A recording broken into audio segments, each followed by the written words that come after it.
All right, so welcome to another fantastic show of My Orgasmic Life. So I want to, first of all, if you don't know who I am, I'm Gaia Morrissette. I'm a holistic sexual wellness specialist, a BDSM wellness specialist, a trauma recovery expert, and all the way around magical goddess of orgasmic pleasure. Ah.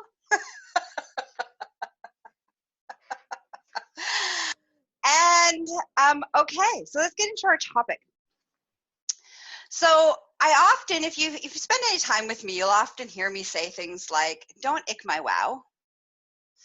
And what that means is one person's arousal, something that turns one person on, may not turn somebody else on, but it doesn't make it wrong. And I often talk about this perspective all the time. But then I got called out on it. About me icking somebody's wow without really thinking about it. So here's the story. All right, you ready? So last weekend, I was hanging out, and and I'm hanging out with my lover, and with the coronavirus, I can't get my nails done, and I always have my nails done. Like, my nails are always beautiful and they're always perfect, both my hands and my feet, and they're always ready to be in that space of being worshipped. And for everybody who's like, well, ooh, feet are gross. Okay, so don't ick my wow. There's plenty of people who are into feet, who love feet, who are totally turned on by feet.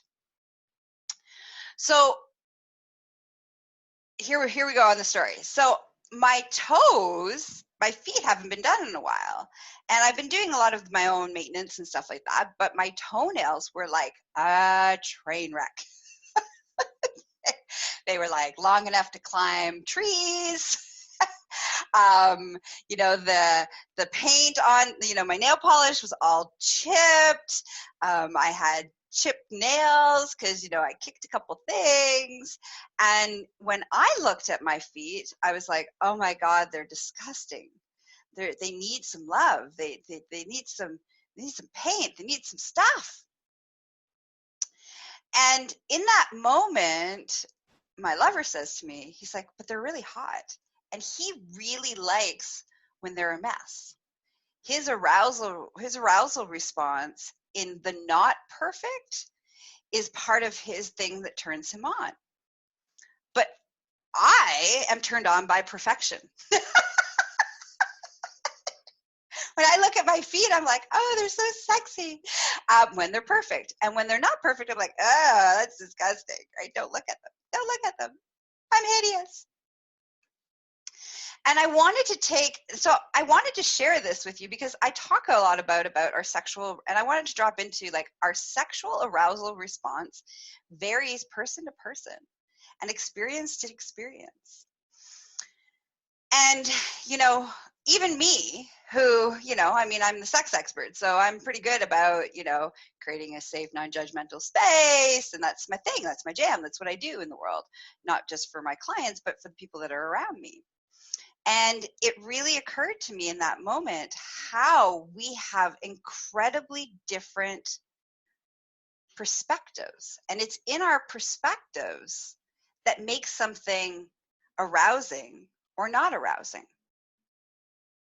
And so, and we could take, we could take that into anything, whether we're talking about sexual arousal or we're talking about happiness or we're talking about joy or we're talking about, one thing might make one person angry where another person be like, it's not a big deal. Like, each one of us, we can drop into this whole concept of that everything is based on your perspective. I see ugly toes with no paint on them and they're chipped, and somebody else is like, wow, that's so hot, that's so sexy, that's so taboo, that's so wrong, that's what arouses me. And it really gave me a moment to pause and to just kind of think about how many things that we find not attractive does somebody else find attractive? So I want you to just that's what I just kind of want you to observe. And like over the next little couple weeks, just kind of observe. Like when people are talking,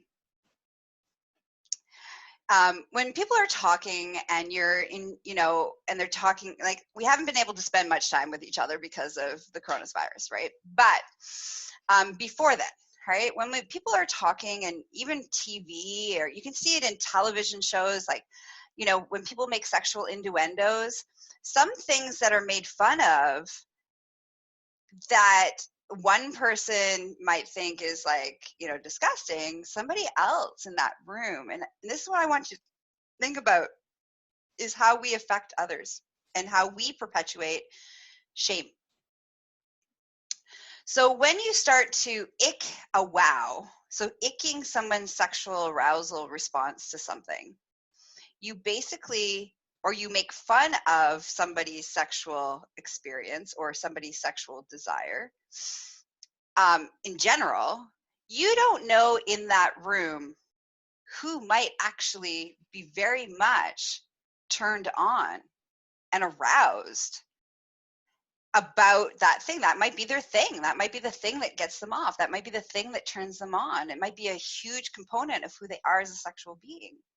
And so when we make statements like, oh, that's disgusting, or that's so wrong, like when we make statements like that, if there's somebody else in that space or in that room that may have thoughts of that, may fantasize about that, may explore that, may have explored that, might find that arousing, in that moment, that person has anchored in that it's not okay, which is what perpetuates our sexual shame. That what we feel, what we desire, what we want is bad, wrong, or dirty. And it's not, we don't just get those messages when we're kids. We get those messages when we're hanging out with our peers, when we're watching television, when we're listening to love songs, when we're getting that information all the time. So as much as I'm really consciously aware of, creating a safe, no judgmental space, and trying not to ick anybody's wow, even I, in my repulsion to my toes, basically told my lover that he was a weirdo. Without saying these words, I basically told him that there was something wrong with him because he desired my toes the way that they were. I didn't do that with intent. And we had a great conversation about it. He's like, whoa, they're hot. What are you talking about? I was like, oh, that's right. So what I did was I changed my language. So I could honor my truth and give permission to everybody else around them that it's not right or wrong. It's just that this is my experience, which gives permission to others to be who they are and their experience and their arousal. So what I did say is, for me, I use this word, I was looking at my toes, and for me, I don't find them attractive. And what that did is it changed the dynamic. It changed the energy. It changed the fact that I was basically saying anybody who thinks that my toes are sexy with them chipped and paint, the paint chipped, and they're, could climb trees and all that stuff, is a weirdo, which is what I originally insinuated when I was like, oh my God, my feet are so disgusting, now look at them. Versus saying, wow, I'm not really finding my feet sexy right now. You can still honor your truth and give space to honor everybody else's. So that's what I kind of want you to observe within yourself this week, is how many judgment statements do you make in your perspective is ultimate, like, because I believe this is true, and so everybody else believes it. And this is a hard one, because actually the reality is that it's everywhere. We do that in all things, right? We have our perception, and our perception is truth. So therefore everybody else's perception needs to be the same as ours, or they're wrong.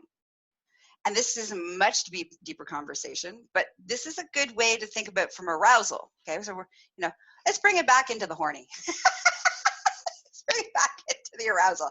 And yes, it can blow your mind. And once you start practicing it there, you can start practicing it everywhere. But I really want you to think about, how often do I make I statements of that this is universal truth instead of just being like, this is for me how I believe, this is what I think, this is how I feel, instead of this is, that is, so be it. Right? And it's also important to go around and remind other people around you, not in a sort of obnoxious, judgy sort of way. Because no one likes obnoxious, judgy sort of moments with other people.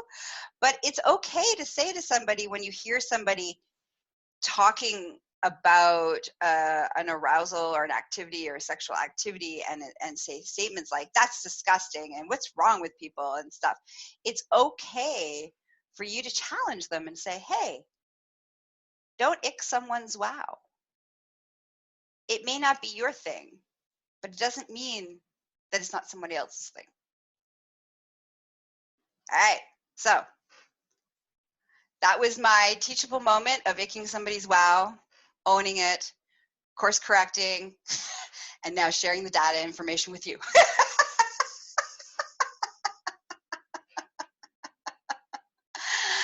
Thank you, everybody who was listening with me live, for all the loves and the encouragement and the hearts. I love you all. You're incredible for hanging out with me and supporting me and learning with me and growing with me. So if you want to explore more, like you're like, oh, this was fascinating. Yeah, I totally want to come to self-acceptance in my wow. I want to own my wow. Wow. Then the best way to do that, to spend more time with me, is to go visit me at succulentliving.com. For all your BDSM needs, you can visit me at empressgaia.com. You can follow me on all the social media platforms under Gaia Morrissette, as well as Empress Gaia. And don't forget to download my Orgasmic Life app for my podcast, so that you always will have the latest episodes, that you'll never miss me, and you can take me everywhere you go. Who doesn't need a little guy time? And today's show, I want to give a shout out to my sponsors. Today's show was brought to you by Ticklelife for all of your sexual education and sexual wellness needs. What else do I want to share with you? Oh, and if you're looking for another podcast outside of My Orgasmic Life, you can come join and listen to my latest podcast. I'm a host for Tickle.life's podcast.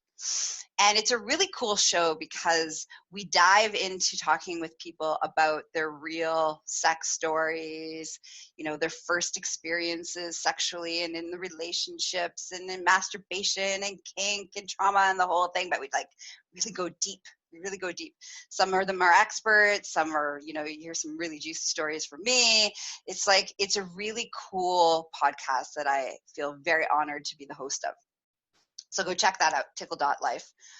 Tickle.life podcast. And it can be found on all of the, platforms. All right.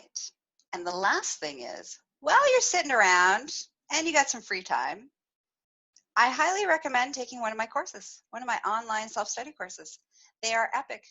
I believe there are 13 of them to choose from relationships to sexual skill building, to tantra, to BDSM, to non-monogamy. It's the whole thing. So go check that out. You can find that on succulentliving.com and work with us online courses. All right. That's it. That's all. Have a juicy day. Mwah. Bye-bye.